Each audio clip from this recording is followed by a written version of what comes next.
নাপিত দাদাজনৰ লগত বহুত কথা পাতিলোঁ। বিশেষকৈ আমাৰ অসমৰ নহয় বাৰু, বিহাৰৰ হয় দাদাজন। আজি মই প্ৰায় 5 বছৰমানৰ পৰা দাদাৰ ওচৰতে দাড়ি চুলি সকলো কাটি থাকোঁ। মানুহজন বহুত ভাল আৰু মই গ'লে বহুত ভালকৈ কথা পাতে। অলপ হুলস্থুল হৈ থাকে, হুলস্থুল হৈ আছে, গাড়ী চাউণ্ড কিবা চাউণ্ড আহি আছে মেইন ৰাস্তাৰ ওচৰত। সেইকাৰণে আমি যিখিনি কথা বৰ্তমান পাতি আছিলোঁ সেইখিনি কথা মিউট কৰিলোঁ।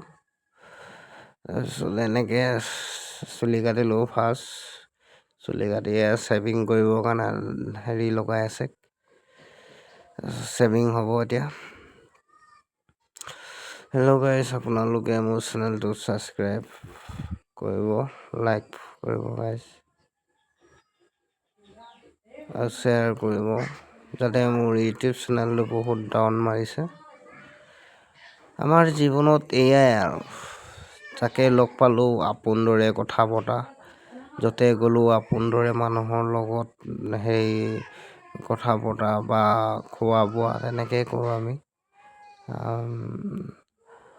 মানে ইমান আমি ভেদভাৱ নকৰোঁ, মানে ইয়ান জাতি এনেকুৱা কথা নহয়। আমিতো এই সময়ত বহুত মিয়া ল'ৰাৰ লগতো আছিলোঁ। মিয়া ল'ৰাৰ লগত আছিলোঁ বেংগলোৰত, চেন্নাইত। মিয়া ল'ৰাৰ লগত একেলগে বনালোঁ, একেলগে খালোঁ। তেনেকৈতো আমি বহুতকেইটা বহুতকেইটা বছৰ পাৰ কৰালোঁ। সেইকাৰণে মানুহ একেই, সেইটো এনেই আৰু ভগাই দিয়াই হয় আৰু আনজাতি বুলি, কিন্তু চব একে। তাৰপিছতে আপোনালোকে মিয়া মানুহ বুলি ক'লে কিমান খং কৰে, কিমান হেৰি কৰে, আপোনালোকে কমেণ্ট কৰি জনাবচোন বাৰু মোক। বিশেষ আমাৰ ছোৱালীজনী কান্দিছে, আমনি কৰিছে। ছোৱালীজনী অলপ আমনি কৰি থাকে। তাকে বাৰু গাইজ, আপোনালোকে চাই থাককচোন বাৰু।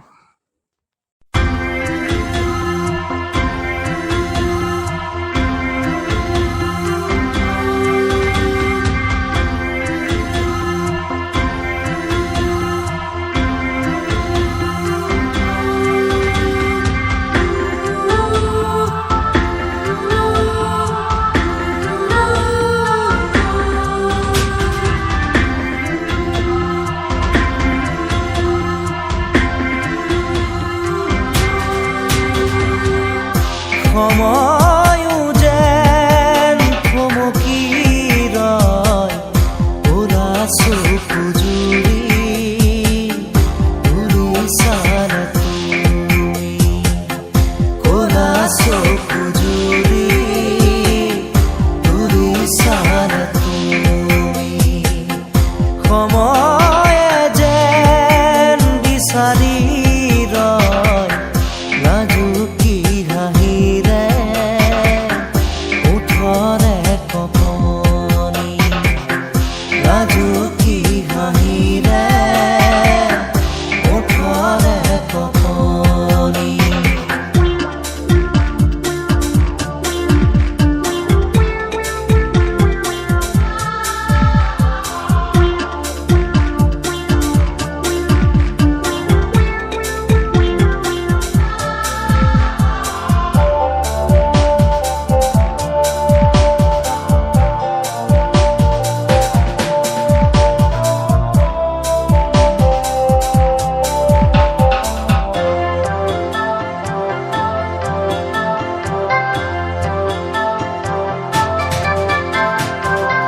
সপোনে সপোনে যেন তোমাৰে নাচোঁ,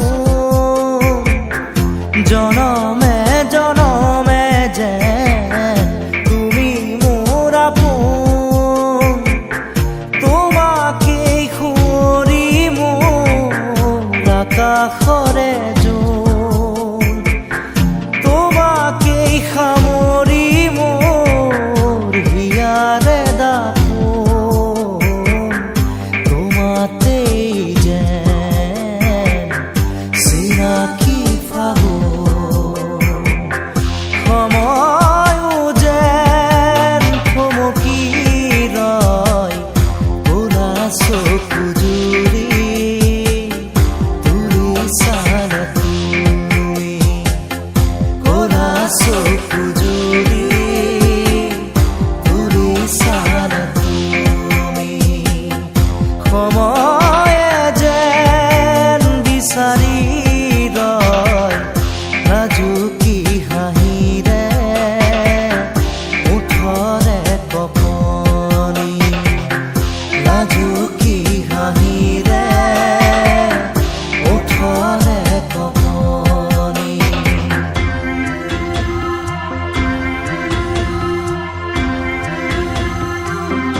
সময়ে যেন বিচাৰি ৰয় লাজুকী হাঁহিৰে ওঠৰে কপৰি লাজুকী হাঁহিৰে ওঠৰে কপৰি কাটি হ'বলৈ হ'ল আপোনালোকে জনাবচোন মোৰ চুলি আৰু দাড়ি থকা টাইমত কেনেকুৱা লাগে আৰু চুলি দাড়ি কটাৰ পাছত কেনেকুৱা লাগে কমেণ্ট কৰি জনাবচোন গাইজ নিজকে সদায় বাৰু নিজৰ চেহেৰাটোক নিজক ভাল লাগে বাৰু যিমান যি ক'লোঁ কিন্তু আপোনালোকক এতিয়া বৰ্তমান চুলি দাড়ি কটাৰ পাছত কেনেকুৱা এটা লাগিছে কমেণ্ট কৰি জনাব গাইজ